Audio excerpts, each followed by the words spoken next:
Alabama sun beat down mercilessly on Magnolia Street that Tuesday morning in late August, turning the cracked asphalt into a shimmering mirror of heat. The humidity hung thick in the air like a wet blanket, making even the slightest movement feel exhausting. Jake Mitchell stood on the front porch of 1247 Magnolia Street, staring at the bright orange notice that had been slapped across his door like a wound that wouldn't heal. Final notice of eviction. 72 hours to vacate. The words blurred together as his hands trembled, the paper feeling heavier than the M4 carbine he'd carried through the dusty streets of Kandahar. Behind him, through the screen door, he could hear the air conditioner struggling against the heat. A battle it was losing, just like everything else in his life. Jake? Baby, what's that? If you liked this video, subscribe to the channel and hit the bell icon so you don't miss any stories. The voice belonged to Sarah, his wife of 8 years, though her tone had grown colder with each passing month since his return from his third deployment. She appeared behind the screen door, her auburn hair pulled back in a messy ponytail, dark circles under her green eyes telling the story of too many sleepless nights. Jake turned slowly, the notice still clutched in his weathered hands. At 34, he looked at least 10 years older. His once broad shoulders now seemed to carry the weight of invisible burdens, and his brown eyes, once bright with ambition and love, had dulled to the color of old pennies. "It's over, Sarah," he whispered, his voice barely audible above the distant hum of Birmingham's morning traffic. "They're kicking us out." Sarah pushed open the screen door, the hinges protesting with a metallic screech that seemed to echo Jake's internal scream. She snatched the paper from his hands, her eyes scanning the legal jargon that spelled out their doom in black and white. 72 hours? Her voice cracked like thin ice. "Jake, how did we get here? How did we let it get this bad?" Jake leaned against the porch railing, the white paint flaking off under his grip like pieces of his shattered dreams. The small house behind them, a modest two-bedroom with blue shutters and a tiny front garden where Sarah used to grow tomatoes, had once represented everything they'd hoped for. They'd bought it 3 years ago with his VA loan, dreaming of filling it with children's laughter and Christmas mornings. "The steel mill," Jake said, staring out at the street where Mrs. Henderson was watering her roses across the way. "When they laid me off 6 months ago, I thought I'd find something else. But nobody wants to hire a guy who jumps every time a car backfires." The sound of a lawn mower starting up somewhere down the street made Jake flinch involuntarily, his body tensing as if preparing for incoming fire. Sarah noticed. She always noticed, and the frustration in her eyes mixed with something that looked dangerously close to pity. "The therapy, Jake. Dr. Morrison said you need to keep going to therapy. But you stopped, didn't you?" Jake's jaw tightened. The sessions with Dr. Morrison had felt like psychological waterboarding. Hour after hour of digging into memories he'd spent 2 years trying to bury. The IED that had killed Martinez. The children in the marketplace. The sounds that visited him every night between 2 and 4 a.m. "Talking doesn't pay the mortgage, Sarah. And neither does whatever it is you've been doing instead." The words came out sharper than she'd intended, and immediately her face softened with regret. "I'm sorry. I didn't mean." "Yes, you did." Jake straightened up, his military posture returning instinctively. "And you're right. I've been a failure as a husband, as a provider, as everything." Down the street, Mrs. Henderson had stopped watering her roses and was watching them with the careful attention of someone who'd lived through enough heartbreak to recognize it in others. At 72, Eleanor Henderson had seen her own husband return from Vietnam different than when he'd left, and she understood the particular kind of war that followed soldiers home. Sarah stepped closer to Jake, reaching for his hand. His skin was rough and calloused, marked by years of military service and manual labor, but it was shaking. "We can figure this out," she said, though her voice lacked conviction. "Maybe we can talk to the bank again, work out a payment plan." "With what money?" Jake pulled his hand away, Not roughly, but firmly. I've applied to 37 jobs in the past 4 months. 37, Sarah. They all say the same thing. We'll be in touch. They see the discharge papers, they see the medical records, and they see damaged goods. The heat was becoming unbearable, and sweat beaded on both their foreheads. A few houses down, children were playing in a sprinkler, their laughter a stark contrast to the tragedy unfolding on the Mitchell porch. "I need some air," Jake muttered, stepping off the porch and walking toward the street. "Jake, don't!" But he was already moving, his gait slightly uneven. A souvenir from the roadside bomb that had ended his military career, but not quite his life.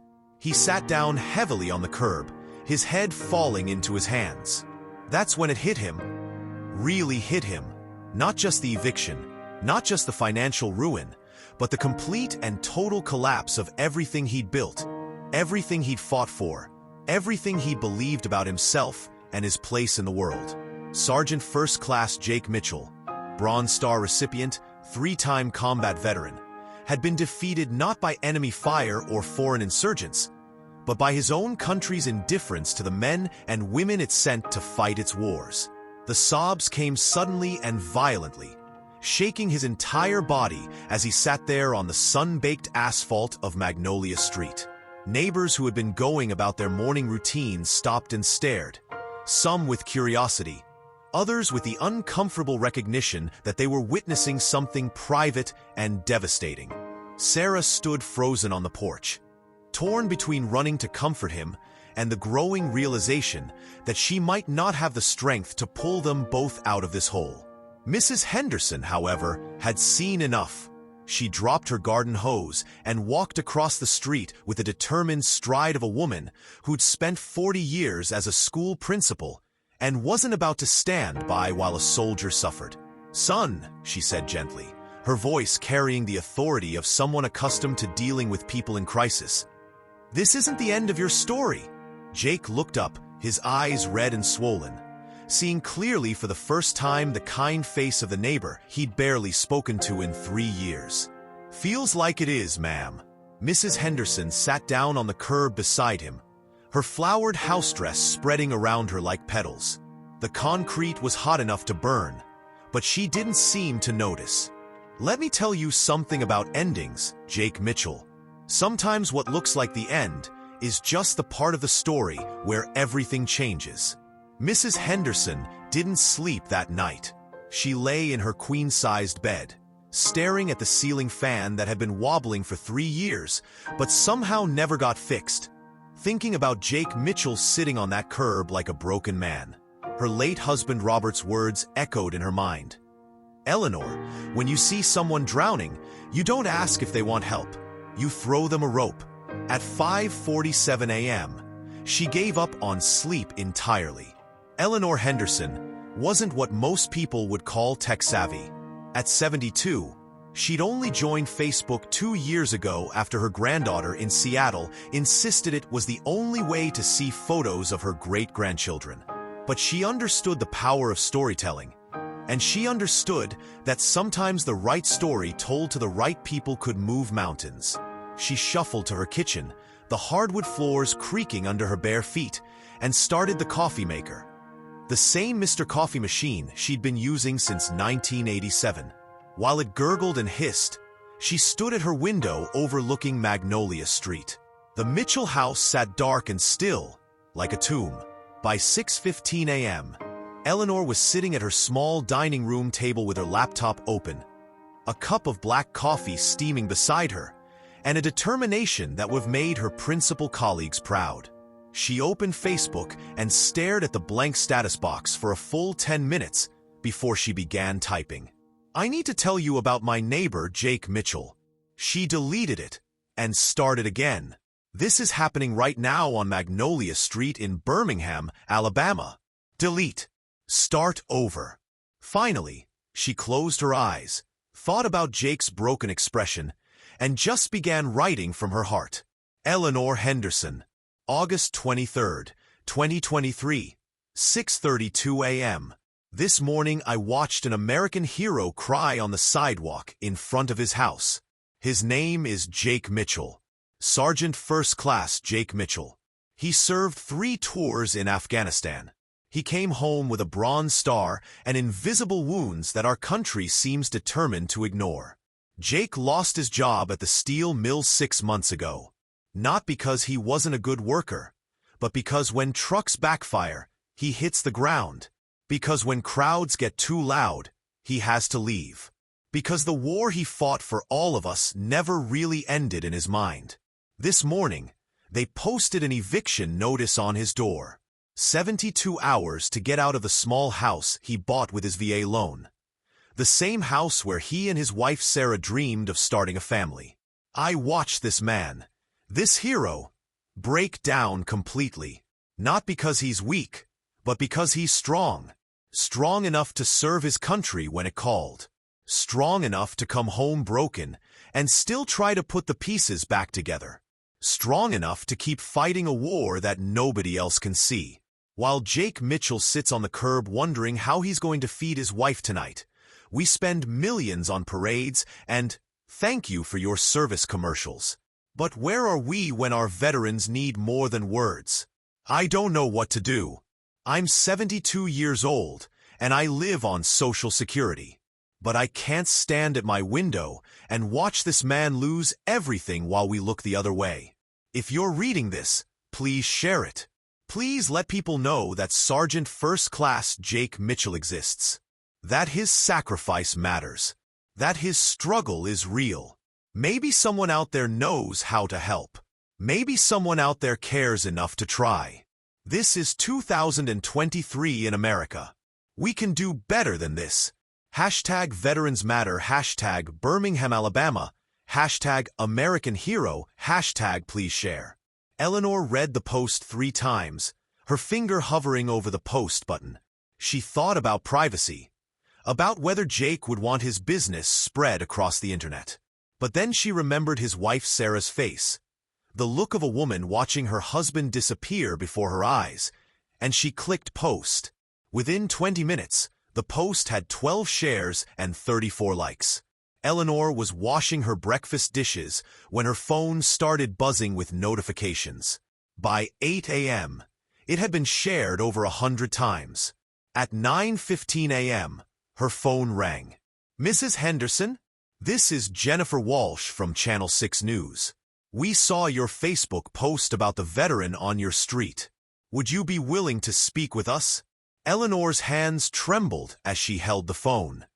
Is this going to help Jake? Ma'am, sometimes the best way to help someone is to make sure their story gets heard. By 10:30 a.m., there was a news van parked on Magnolia Street. Jennifer Walsh, a young reporter with kind eyes and professional determination, knocked on Eleanor's door while her cameraman set up equipment on the sidewalk. Mrs. Henderson, before we start, have you spoken to Mr. Mitchell about this? Eleanor glanced across the street. Jake's beat-up Honda Civic was gone. Probably looking for work again, or maybe just driving around to avoid the house that no longer felt like home. No, she admitted. But sometimes you have to speak for people who've lost their voice. The interview took 15 minutes. Eleanor sat on her front porch, the same porch where she'd watched Jake collapse the day before, and told Jake's story with the passion of a woman who'd spent decades fighting for people who couldn't fight for themselves.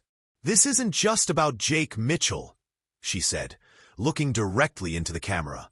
This is about how we treat the men and women who put their lives on the line for our freedom. We send them to war, we bring them home broken, and then we act surprised when they can't just get over it and go back to normal. The news segment aired at noon and 6 p.m.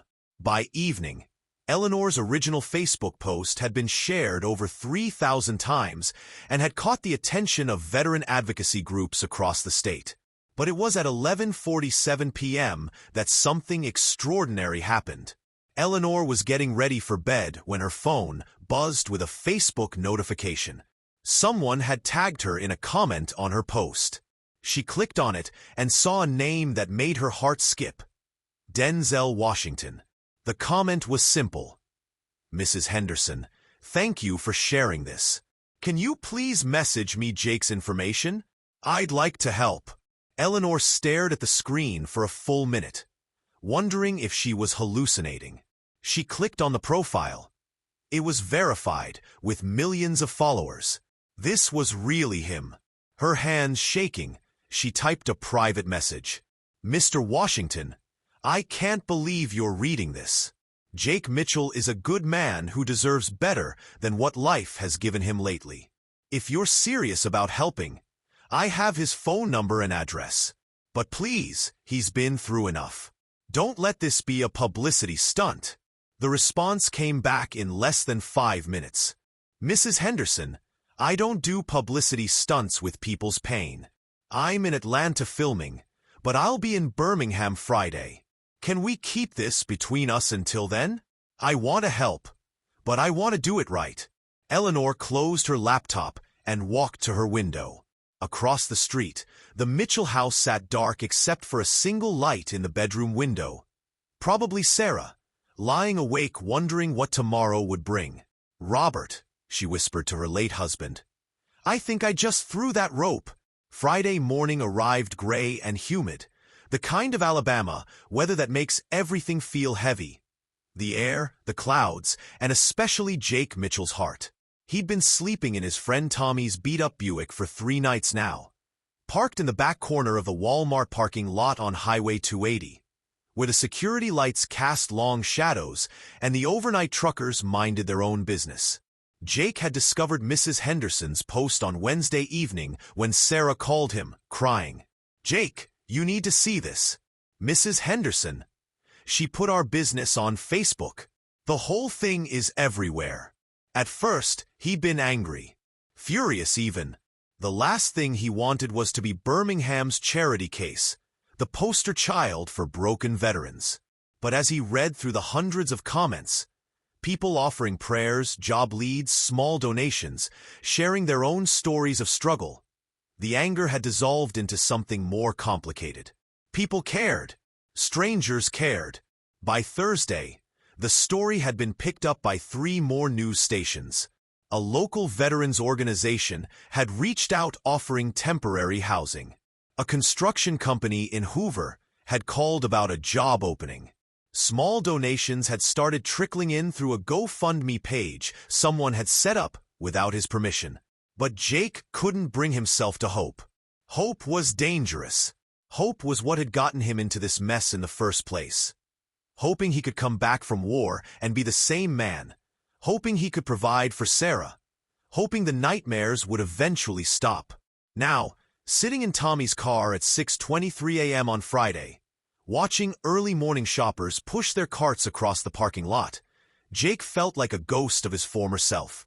His beard had grown scraggly, his clothes smelled like the car's old upholstery, and his eyes felt gritty from another sleepless night. He was about to start the engine and drive to the construction site in Hoover. They'd said to come by any time after 7 a.m. When someone knocked on the passenger window, Jake's military training kicked in instantly. His body tensed, his hand moved toward the door handle, his eyes scanned for threats. Through the slightly fogged glass, he could see a figure in casual clothes, jeans, a simple button-down shirt, a baseball cap. The person knocked again, gently this time, and stepped back so Jake could see him clearly. Jake's heart stopped. Standing beside Tommy's beat-up Buick, in the parking lot of a Birmingham Walmart at 6:23 on a Friday morning, was Denzel Washington. Not on a movie screen, not in a magazine. Right there, in the flesh, holding an envelope and wearing an expression that somehow managed to convey both strength and tenderness. Jake sat frozen for what felt like an eternity, but was probably only 10 seconds. This couldn't be real. The stress, the lack of sleep, the medication. He was hallucinating. He had to be. Denzel knocked a 3rd time and pointed toward the door handle, mouthing the words, "Can we talk?" With shaking hands, Jake unlocked the door and slowly rolled down the window. The humid morning air rushed in, carrying with it the scent of rain and possibility. "Sergeant Mitchell?" Denzel's voice was exactly what Jake had heard in movies, but softer, somehow more personal. "I'm Denzel Washington. I think we need to talk." Jake's mouth opened, but no words came out. He felt like he was dreaming, or maybe having some kind of breakdown. People like Denzel Washington didn't show up in Walmart parking lots to talk to broken-down veterans. "I know this is unexpected," Denzel continued, his eyes never leaving Jake's face. "But I read about your situation. Mrs. Henderson, she's quite a lady. She told your story, and it reached me down in Atlanta where I'm filming." Jake finally found his voice, though it came out as barely a whisper. "This isn't real." Denzel's face broke into a gentle smile. "Brother, I promise you this is as real as it gets. Can I sit with you for a minute?" Jake nodded, still not trusting his voice, and Denzel walked around to the passenger side. He opened the door and slid into the worn seat, his presence somehow making the cramped car feel both smaller and more significant. "First thing I want to say," Denzel began, turning to face Jake directly, "is thank you. Thank you for your service. Thank you for sacrificing for people like me and my family. And I'm sorry that we as a country haven't done better by you when you came home." Jake's eyes filled with tears. When was the last time someone had thanked him for his service and actually meant it? When was the last time someone had apologized for how he'd been treated? "You don't understand," Jake said, his voice cracking. "I'm not a hero. I'm a failure. I lost my job, my house. My marriage is falling apart." "Stop right there." Denzel's voice carried the authority of someone accustomed to being heard. "You served 3 tours in Afghanistan. You came home with a Bronze Star and wounds that nobody can see. You've been fighting a war that never ended, and you're still here, still breathing, still trying. That's not failure, brother. That's courage." Denzel reached into his jacket and pulled out the envelope Jake had noticed earlier. It was thick cream-colored, with Jake's name written on it in careful handwriting. "Mrs. Henderson told me you're facing eviction. She told me about the steel mill, about the job searches, about the struggle. I want you to know that you're not alone in this fight anymore." Jake stared at the envelope like it might explode. "I can't take charity. This isn't charity." Denzel's voice was firm but kind. "This is one American helping another. This is what we should be doing for our veterans every single day." Jake took the envelope with trembling hands. It felt substantial, important. He looked at Denzel, who nodded encouragingly. Inside was a cashier's check that made Jake's breath catch in his throat. Enough to pay off all his debts, with plenty left over. But there was more: keys to a house, and a letter written in the same careful handwriting as his name on the envelope. "The house is in Vestavia Hills," Denzel explained as Jake stared at the keys. 3 bedrooms, fully furnished. Yours for as long as you need it. No rent, no payments. Just a place for you and Sarah to rebuild." Jake's hands were shaking so hard he could barely hold the letter. "I don't understand. Why would you? Why would anyone?" "Because 8 years ago, my foundation started working with veterans. Quietly, without fanfare. We've helped hundreds of men and women transition back to civilian life. We have job training programs, counseling services, temporary housing. But when I read your story, when I saw that photo of you on that curb," Denzel paused, his own eyes glistening. "I saw my father. He served in Korea, came home different. He never talked about it, but I saw the pain in his eyes every day until he died." Denzel reached over and put his hand on Jake's shoulder. "You remind me that we have an obligation to take care of the people who take care of us. There's a job waiting for you at the foundation, if you want it, counseling other veterans, helping them navigate the system, being living proof that there's hope on the other side of despair." Jake was crying openly now, the kind of deep, cleansing tears that come when a dam finally breaks. All the months of shame, of feeling worthless, of believing he was beyond help. It all came pouring out in that beat-up Buick in a Walmart parking lot. "I don't know what to say," Jake managed between sobs. "Don't say anything yet," Denzel replied gently. "Just know that your story isn't over. This isn't the end. This is where everything changes." They sat in comfortable silence for several minutes, watching the Birmingham morning come alive around them. Shopping carts rattled across the asphalt. Car doors slammed. People went about their ordinary lives, unaware that something extraordinary was happening just a few yards away. Finally, Denzel spoke again. "There's one condition to all of this." Jake's heart sank. Of course there was a catch. There always was. "When you're back on your feet, and you will be, I want you to help the next veteran who's sitting on a curb somewhere, wondering if anyone cares. I want you to be someone's Mrs. Henderson." Jake looked up, meeting Denzel's eyes for the first time since this surreal conversation had begun. "I can do that. I know you can." Denzel opened the car door to leave, then paused. "One more thing. Call your wife. Call Sarah right now. Tell her to meet you at the new house. It's time to go home."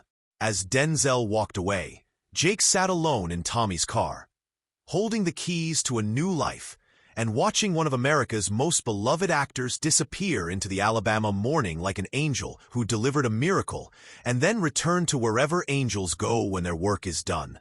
6 months later, Jake stood on the stage of the new Birmingham Veterans Support Center, his arm around Denzel Washington, speaking to a crowd of 200 people about second chances and the power of community.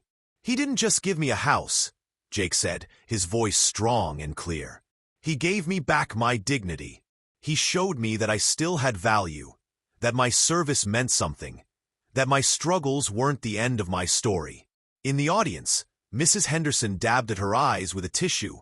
Sarah smiled proudly from the front row, and a dozen other veterans who'd been helped by the foundation nodded in recognition. "But most importantly," Jake continued, "he taught me that we all have the power to be someone's miracle. We all have the ability to see someone drowning and throw them a rope." As the applause filled the room, Jake looked out at the faces of people who had once been where he was, lost, hopeless, forgotten, and who were now living proof that even the darkest chapters can have bright endings. Sometimes, all it takes is one person willing to knock on your window and remind you that you're not alone.